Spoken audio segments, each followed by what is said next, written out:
कहानी है भूखा प्यासा मरने देना। दिन भर स्कूल से थककर महिमा उसी भवन की ऊपरी मंजिल पर बने अपने कमरे में पहुंची। काम वाली को चाय बनाने को कहकर सोफे पर पसर गई। चाय पीकर वह थकान मिटाना चाहती थी। चूंकि इस समय उसका मन किसी से बात करने का बिल्कुल नहीं था, इसीलिए ऊपर आते समय मेन गेट में वह ताला लगा आई थी। अभी मुश्किल से 2-3 मिनट ही हुए होंगे कि टेलीफोन की घंटी बज उठी। घंटी को सुनकर उसे यह तो लग गया कि ट्रक कॉल है, फिर भी रिसीवर उठाने का मन न हुआ। उसने सोचा कि काम वाली से कहकर फोन पर मना करवा दे कि घर पर कोई नहीं। तभी घंटी बंद हो गई। एक बार रुककर फिर बजी। वह खींचकर उठी और टेलीफोन का चोंगा उठाकर कान से लगाया। फोन जबलपुर से उसकी ननंद का था। महिमा ने जैसे ही हेलो कहा, उसकी ननंद बोली, भाभी तुम जल्दी आ जाओ, माँ बहुत याद कर रही है। माँ जी को क्या हुआ? महिमा ने हड़बड़ा कर पूछा।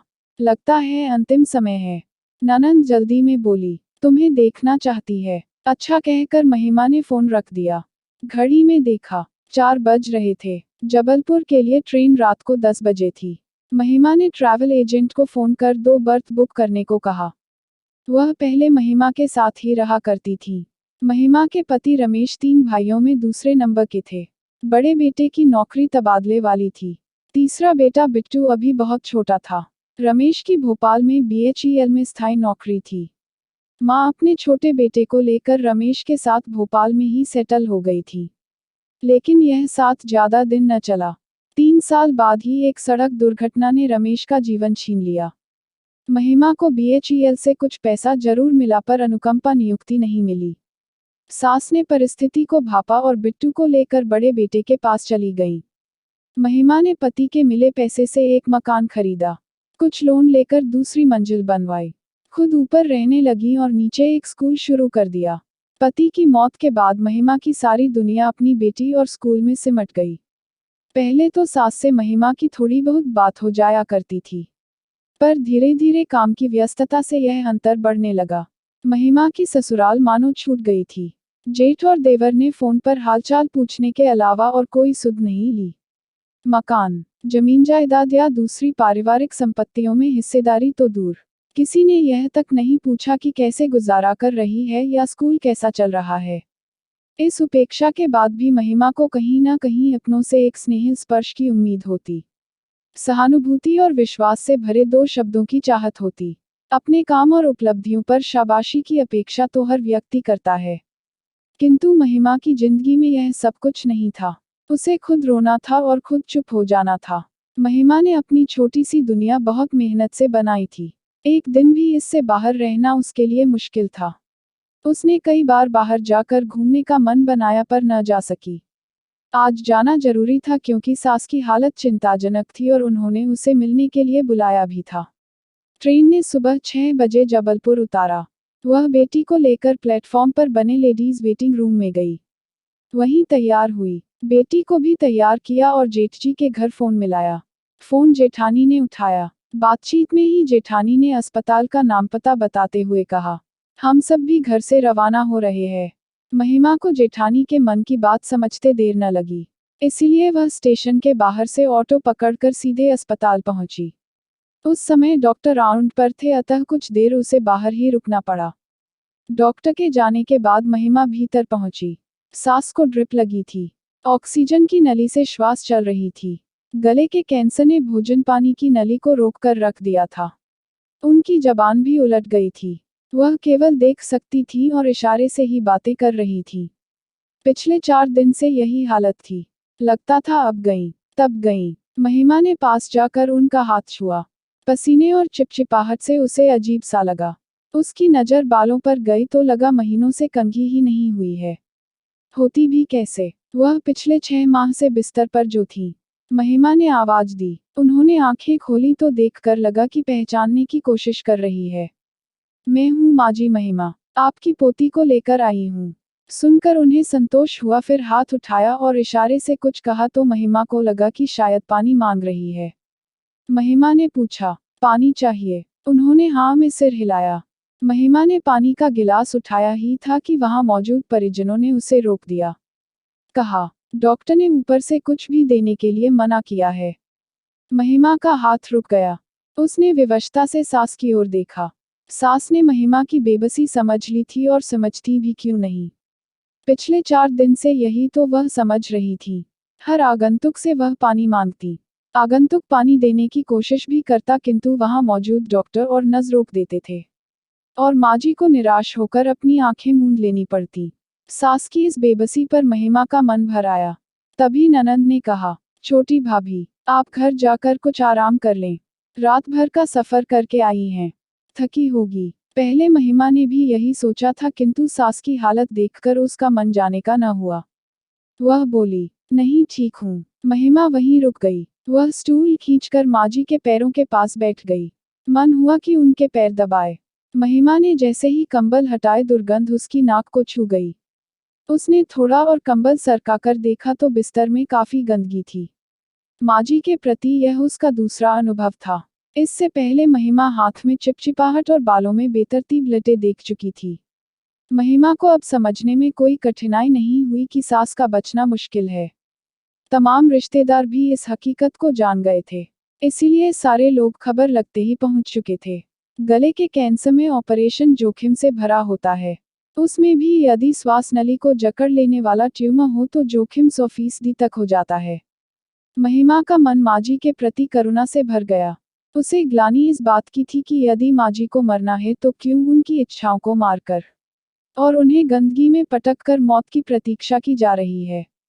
क्या हम उन्हें एक स्वस्थ और अच्छा माहौल नहीं दे सकते? वह जानती थी कि एक उम्र के बाद बड़े बूढ़ों की बीमारी में केवल बेटे बेटी या बहुएं ही कुछ कर सकती है। उनके अलावा कोई और कुछ नहीं कर सकता।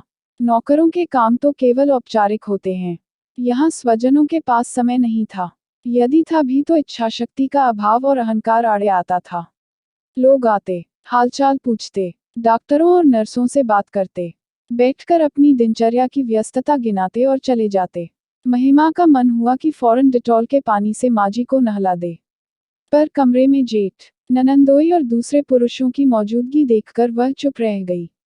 दोपहर को देखभाल करने वाले तमाम पुरुष चले गए। जेठानी भी मेहमानों के खाने का इंतजाम करने के लिए घर जा चुकी थी। कमरे में महिमा, ननंद और देवर बिट्टू के अलावा कोई न बचा। महिमा ने मन ही मन कुछ निर्णय किया और वार्ड बॉय को आवाज देकर गुनगुना पानी, डिटॉल और स्पंज लाने को कहा। वह खुद नर्स के पास जाकर एक कैंची मांग लाई और सबसे पहले महिमा ने कैंची से माजी के सारे बाल काटकर छोटे छोटे कर दिए। साबुन के स्पंज से सिर साफ किया और कपूर का तेल लगाया। फिर शरीर पर स्पंज किया। सूखे साफ तौलिया से बदन पोंछा और हल्के हाथ से हाथ पांव में तेल की मालिश कर दी। साफ और धुले कपड़े पहना दिए। बिस्तर की चादर और रबड़ बदली। पाउडर छिड़का। कमरे का फर्श धुलवाया। अब माजी में ताजगी झलक उठी थी। महिमा शाम तक वहीं रही। यद्यपि माजी के बाल काटना किसी को पसंद नहीं आया, पर महिमा ने जिस लगन के साथ साफ सफाई की थी यह बात सारे रिश्तेदारों को पसंद आई। वे महिमा की सराहना किए बिना न रह सके। हाँ, बाल काटने पर जेठ के तीखे शब्द जरूर सुनने पड़े। महिमा ने उनकी बातों का कोई जवाब नहीं दिया और ननंद के साथ घर आ गई। अगले दिन सुबह 9 बजे महिमा अस्पताल पहुंची और थोड़ी देर बाद ही फिर सफाई में जुट गई। दोपहर को माजी ने पानी मांगा। महिमा ने डॉक्टर की हिदायत का हवाला देकर कहा, आप ठीक हो जाए, फिर खूब पानी पी लीजिएगा। पर इस बार माजी नहीं मानी। उन्होंने इशारे से ही हाथ जोड़े और ऐसा संकेत किया मानो पांव पड़ रही है। महिमा से रहा न गया। उसके आंसू बह निकले। उसने बिना किसी की परवाह किए कप भरकर पानी मांजी को दे दिया। ननंद और जेठानी दोनों को यह जानकर आश्चर्य हुआ कि सारा पानी गले से नीचे उतर गया, जबकि कैंसर से गला पूरी तरह अवरुद्ध था। पानी भीतर जाते ही मांजी को मानो नई जान आई। उनमें कुछ चेतना सी दिखी और चेहरे पर हंसी भी। जेठानी और ननंद दोनों ने कुछ कुछ बातें भी की। अब आप जल्दी ही अच्छी होने वाली हो, देखिए गला खुल गया। तभी माजी ने इशारा करके फिर कुछ मांगा। महिमा ने पानी और दूसरी चीजों के नाम बताए तो उन्होंने सभी वस्तुओं को इनकार कर किया। महिमा ने पूछा, दूध? उन्होंने हाँ में सिर हिलाया। महिमा ने तुरंत दूध मंगाया। इस बार जेठानी ने सख्ती से मना किया और कहा, पानी तो ठीक है, पर दूध बिना डॉक्टर से पूछे न दो।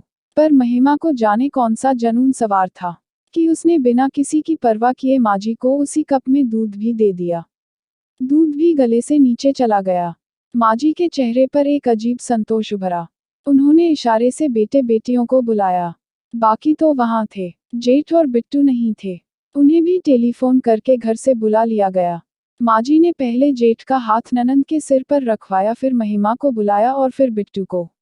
उन्होंने महिमा का हाथ पकड़ा और बिट्टू का हाथ महिमा के हाथ में देकर उसकी ओर कातर निगाहों से देखने लगी, मानो कह रही हूं, अब मेरे बेटे का तुम ही ध्यान रखना। महिमा का मन भर आया, आंखों में नमी छलक आई। उसने कहा, आप चिंता न करें, बिट्टू मेरे बेटे की तरह है। फिर उसने निगाह बिट्टू की ओर फेरी, तो उसे अपनी ओर देखता पाया। भीतर से महिमा का मातृत्व उमड़ पड़ा। तभी माजी के हाथ से महिमा का हाथ छूट गया। महिमा चौंकी। उसने माजी की गर्दन को एक ओर ढुलकते हुए देखा। कमरे में सभी चीख पड़े। माजी। जेठ महिमा की ओर देखकर दहाड़े, तूने मार डाला माँ को। आखिर क्यों पिलाया पानी और क्यों दिया दूध? महिमा को कुछ न सूझा। वह सहमी सी बुत की तरह खड़ी रही। रह रहकर उसे माजी के संकेत याद आते रहे। उसने सोचा कि उसने कोई गलत काम नहीं किया। यदि माजी की मौत करीब थी तो उन्हें क्यों भूखा प्यासा मरने दिया जाए?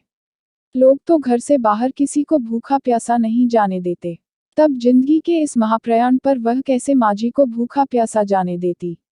वहां मौजूद महिलाएं रोने लगी। जेठ जी का बड़बड़ाना जारी था। महिमा से सुना न गया।